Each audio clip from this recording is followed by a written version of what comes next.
સરકારે બનાવી કમિટી। ગુજરાત સરકાર દ્વારા યુસીસીને લઈને ઐતિહાસિક નિર્ણય લેવામાં આવ્યો છે। ઉત્તરાખંડ બાદ ગુજરાતમાં પણ યુનિફોર્મ સિવિલ કોડ લાગુ કરવા માટે કમિટીની રચનાની જાહેરાત કરવામાં આવી। ગુજરાતના મુખ્યમંત્રી ભૂપેન્દ્ર પટેલે આ અંગેની જાહેરાત કરી। મુખ્યમંત્રી ભૂપેન્દ્ર પટેલે પત્રકાર પરિષદ કરીને આ જાહેરાત કરી। રાજ્યમાં વસતા તમામ નાગરિકોને સમાન હક અને અધિકાર મળે તે માટે સરકાર યુસીસી લાગુ કરવા જઈ રહી છે। ગુજરાતમાં કોમન સિવિલ કોડની આવશ્યકતા ચકાસવા અને કાયદા માટેનો મુસદ્દો તૈયાર કરવા સુપ્રીમ કોર્ટના નિવૃત્ત ન્યાયાધીશ રંજના દેસાઈની અધ્યક્ષતામાં કમિટી રચવાનો નિર્ણય કરાયો।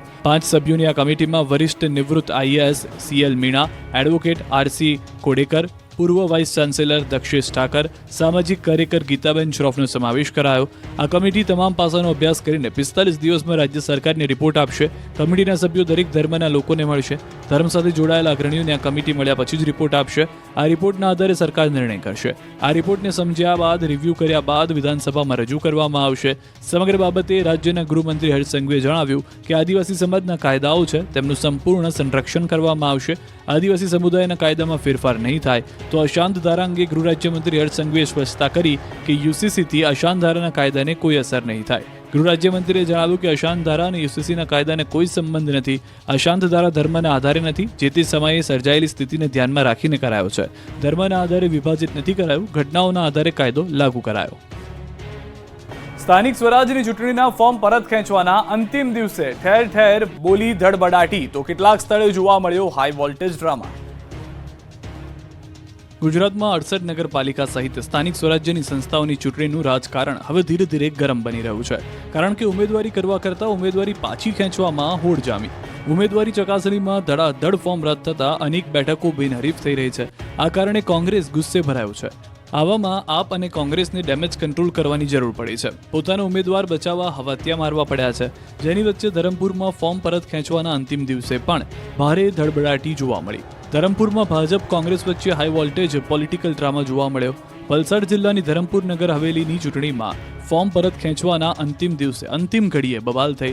વોર્ડ નંબર 1ના કોંગ્રેસના 4 ઉમેદવારોએ છેલ્લી ઘડીએ ફોર્મ પરત ખેંચ્યા, જેથી ધરમપુરમાં ચૂંટણી અધિકારીની કચેરી બહાર કોંગ્રેસ કાર્યકર્તાઓ અને ગાયબ ઉમેદવારોના પરિવારજનોમાં રોષ જોવા મળ્યો। રોષે ભરાયેલા કોંગ્રેસ કાર્યકરોએ ધરમપુર ધારાસભ્ય અરવિંદ પટેલ પર રોષ વ્યક્ત કર્યો। ભાજપ પર દાદાગીરીનો કોંગ્રેસે આક્ષેપ કર્યો। વિવાદ વકરતા પોલીસની દરમિયાનગીરીની જરૂર પડી હતી। આ તરફ વોર્ડ નંબર 3ના કોંગ્રેસના ઉમેદવારે પણ ફોર્મ પરત ખેંચ્યું। નીલોફર તનવીર નામના કોંગ્રેસના ઉમેદવારે ફોર્મ ખેંચતા ભાજપ બિનહરીફ થયું। આ સાથે જ 3 પાલિકામાં ભાજપ 8 બેઠક પર બિનહરીફ, વલસાડ પાલિકામાં ભાજપ 7 બેઠકો પર બિનહરીફ, પારડી નગરમાં ભાજપ 1 બેઠક પર બિનહરીફ। પંચમહાલના હાલોલની શિવરાજપુર જિલ્લા પંચાયત બેઠક થઈ બિનહરીફ। ઉમેદવારી પત્ર પરત ખેંચવાના અંતિમ દિવસે કોંગ્રેસના ઉમેદવાર પરત ખેંચતા ભાજપના મીનાબેન પરમાર થયા બિનહરીફ। આ તરફ હાલોલમાં 36માંથી ભાજપ 20 બેઠક પર બિનહરીફ થઈ। અંતિમ સમયે ઉમેદવારોએ ફોર્મ પરત ખેંચતા દોડધામ મચી ગઈ। વોર્ડ 2 અને 5માં ભાજપના ઉમેદવારો બિનહરીફ। વોર્ડ 6માંથી 47 ઉમેદવારો વચ્ચે યોજાશે ચૂંટણી જંગ। દાહોદમાં પણ સ્થાનિક દંગલને લઈને ચિત્ર સ્પષ્ટ થયું। જાલોદ નગરપાલિકા ચૂંટણી માટે 28 બેઠકો માટે 162 ફોર્મમાંથી 129 ફોર્મ માન્ય, જ્યારે 33 ફોર્મ રદ થયા। દેવગઢ બારિયા નગરપાલિકા ચૂંટણી માટે 24 બેઠકો માટે 122 ફોર્મમાંથી 92 ફોર્મ માન્ય, 30 ફોર્મ રદ। પીપેરાઓ જિલ્લા પંચાયત સીટ માટે 6 ફોર્મમાંથી 2 ફોર્મ રદ, 4 ફોર્મ માન્ય। આ તરફ પીપલોદ તાલુકાના પંચાયત બેઠક પર કોંગ્રેસ ઉમેદવારનું મેન્ડેટ અને ટેકેદારો નહીં આવતા પીપલોદ બેઠક પર ભાજપનો ભગવો લહેરાયો છે। તો વડોદરા તાલુકાના પંચાયતની દશરથ બેઠક પર ભાજપે ખેલ પાડી દીધો। દશરથ બેઠક પર ભાજપ બિનહરીફ જીતી ગયું। ભાજપના ઉમેદવાર સુનિલ પ્રજાપતિ બિનહરીફ થયા। કોંગ્રેસ ઉમેદવાર વશરામ રબારીએ ફોર્મ પરત ખેંચ્યું હોવાથી વિજયી થયા। ઉપલેટા ચૂંટણી પહેલા ઉહાપો મચી ગયો। કોંગ્રેસને મોટો ઝટકો લાગ્યો। ઉપલેટા નગરપાલિકાના 9 વોર્ડની 36 બેઠકો માટે ચૂંટણી, જેમાં ઉપલેટા નગરપાલિકાની 5 સીટ પર ભાજપના ઉમેદવાર બિનહરીફ થયા। વોર્ડ 6ની આખી 4 બેઠકમાં કોંગ્રેસની પેનલ ફોર્મ ખેંચી લીધા પરત। વોર્ડ નંબર 1 અને વોર્ડ નંબર 3માંથી કોંગ્રેસને એક ઉમેદવારે ફોર્મ પરત ખેંચ્યું। જેતપુર ધોરાજી ઉપલેટા ભાયાવદર ભાજપનો વિજય થશે, જેની વચ્ચે રાજકોટના ધોરાજીમાં હવે ઉમેદવાર બચાવ અભિયાન શરૂ થયું। આમ આદમી પાર્ટી દ્વારા 28 જેટલા ઉમેદવારોને અજ્ઞાત સ્થળે ખસેડવામાં આવ્યા। ઉમેદવારોના ફોર્મ મંજૂર થયા બાદ તમામ ઉમેદવારોને અજ્ઞાત સ્થળે ખસેડવામાં આવ્યા। આ બાજુ જૂનાગઢની બાંટવા નગરપાલિકામાં 6 વોર્ડની 24 બેઠકમાંથી 15 બેઠક પર ભાજપનો વિજય થયો।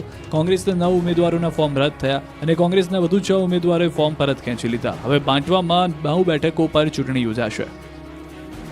સુરતમાં ટ્રેનના એન્જિન પર યુવાન ચડી જતા મચી ગઈ દોડધામ। 7 ટ્રેન મોડી થઈ। ટાવર પર નહીં, આ વખતે એક યુવાન ટ્રેનના એન્જિન પર ચડી ગયો અને પછી મચી ગઈ દોડધામ. દ્રશ્યો છે સુરતના.